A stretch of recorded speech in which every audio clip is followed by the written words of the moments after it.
MyuNgSiK versus Symbol. After the last game, Symbol would have probably loved to just take a 5-minute break and yeah, relax a little bit and maybe gather his thoughts together, because that game was intense. Symbol starts at the bottom right of Daedalus Point.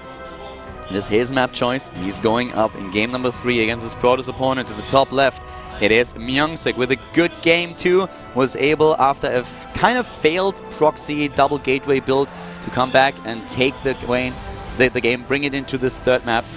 And well, let's see how Symbol, if he's actually able to just play this game from a clean slate, just completely forget about the last 2 matches and focus on this one. Whoever wins this map goes straight to Code S.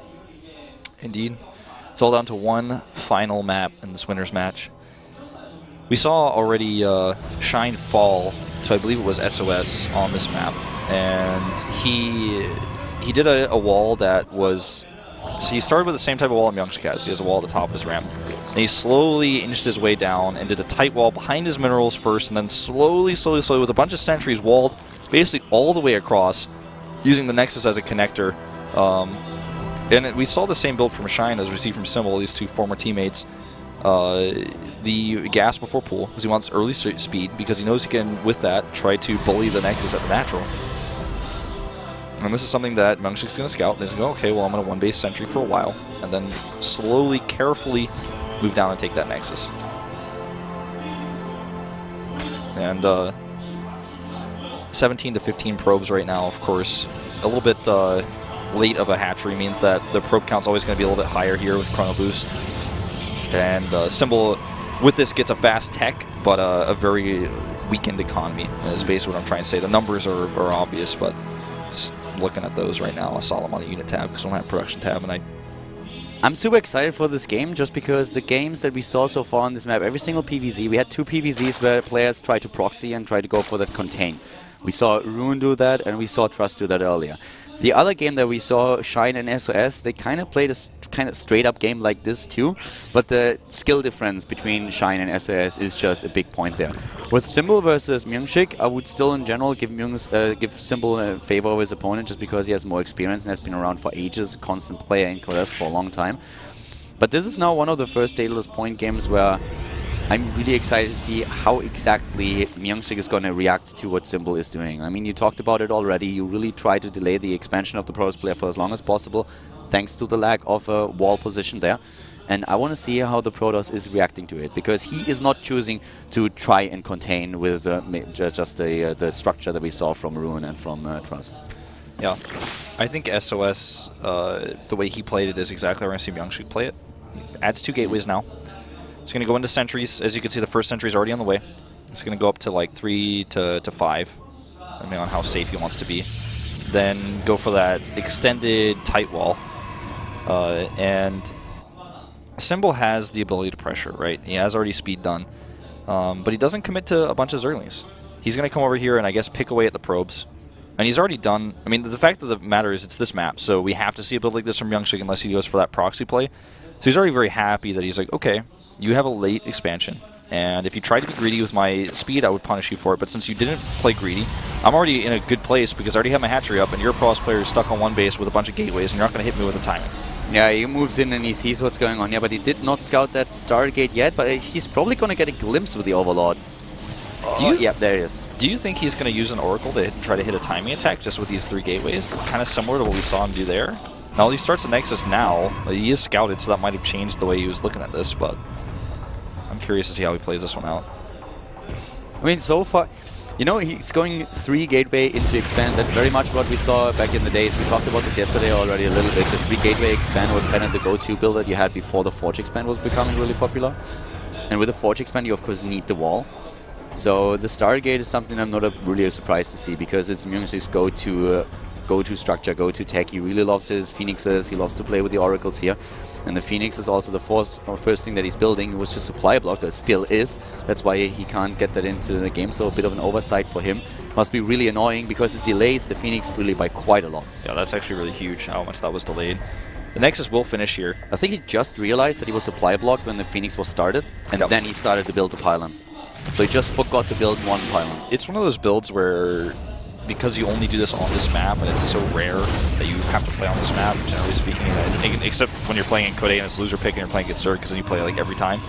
But it's a build that you don't use as often, especially for the past 6 months. You've been doing more normal build, and suddenly you have to do a sentry expand on a map with a weird ramp. Then sometimes you like miss a pylon, I guess, and that can really mess up your build. He only makes the one Phoenix, starts a Void Ray. And look at this ramp. This is what everybody's talking about. How do you wall this? And the answer from MyuNgSiK this game is with force fields, basically. I mean, he's not doing it with structures. He's just sitting there going, well, if you commit to this, I will force field, but it's still not ideal. Is that a lurker? There's a lurker over there. Wow.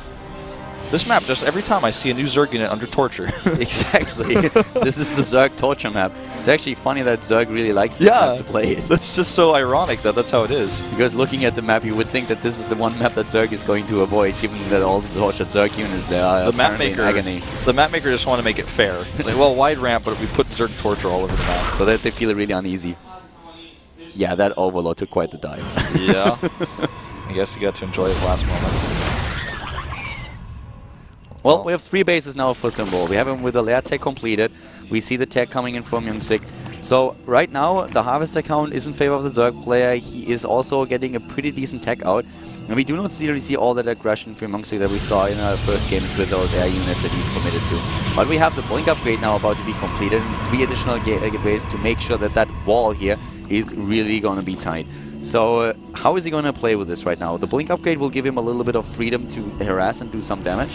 But we have for Symbol already the Hydra then started, and with Hydras alone in Zerglings, he could attack a 3rd base. Yeah, he could.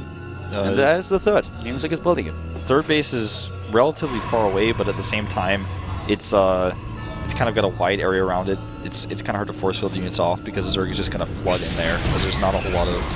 I mean, there's no choke point. It's just a base on the 3rd edge there. There's nothing to build off of except your own wall that you can make. 4 gateways on the way here. And we could definitely see a bit of an aggressive play coming out of MyuNgSiK following this up. There's the wall. Yeah, there it's completed now. The Great Wall of Daedalus. Makes the Great Wall of China look like nothing. Exactly. Child's play. 15 Hydras on the way. Going to be pretty useful in the defense against this little push out here. Yeah, not only that, but he can also just move on and try to take that 3rd base with Hydras and Lings. He actually got away with this pylon. That probe that was there from the beginning gets away with the pylon. He warps in Stalkers there. And this is a forward warp-in point that MyuNgSiK is not really going to consider. The Nexus is cancelled. Oh, and this is a big commitment here. It's all about the force fields right now. Lot of Hydras already, though, coming in from every angle. They have the range upgrade, I think. I think it completed already. We're going to see that very soon. He's trying to make that work. Force fields everywhere. Drones off the mineral line, trying to join the battle and at least delay it a little bit. He needs to move them back, though. There's nothing else to fight. The range upgrade is indeed completed. He's walking down that ramp right now. Once again, the force fields being dropped by MyuNgSiK here. He's doing a lot of damage. He's still down in army supply. And so many units just to reinforce the Zerglings there to chase down those Stalkers. And it's looking pretty good for Symbol right now. Looking excellent for Symbol here. And the Mothership, GG Mothership core targeted down instantly by Symbol. He picked that first and was just patient. He had so much production. And, whoa, he's got like some sweat on his glasses. He's so happy, man. This is such an important moment in his career to get right back into Code S. He must have been like, he's happy about that. But after game 2, I was really a bit afraid that it got into his head. If you lose a game 2 like this, it can really mess with you quite a bit. And Symbol was able to take it there. And it was so important for him to really get this win. So that was really well done. And from MyuNgSiK, I mean, I said it before we started into the series, if you lose the first game, you kind of know already in this matchup you have to play on Daedalus, and that's the one thing while you want to win map number 1, because then if you lose on map number 2, Daedalus, you have the map choice, and that helps you quite a bit. So this was absolutely important for Symbol and for MyuNgSiK. I would say it was just unfortunate. Yeah, and that's just how it goes in this matchup right now in the loser pick format. You're always going to play on Daedalus at least once against any smart Zerg player. I'm a fan of vetoes for that very reason, at least one map. But be it as it may, we have Symbol now in Code S, and I think nobody would argue that he belongs in Code S. He deserves it, man, after his games today, for sure. Should definitely be there. The question is now going to be, of course, who's going to be the second player. We have the losers match coming up in 5 minutes, and then the consolation match after that. So see you guys in a few here at the GSL Code A.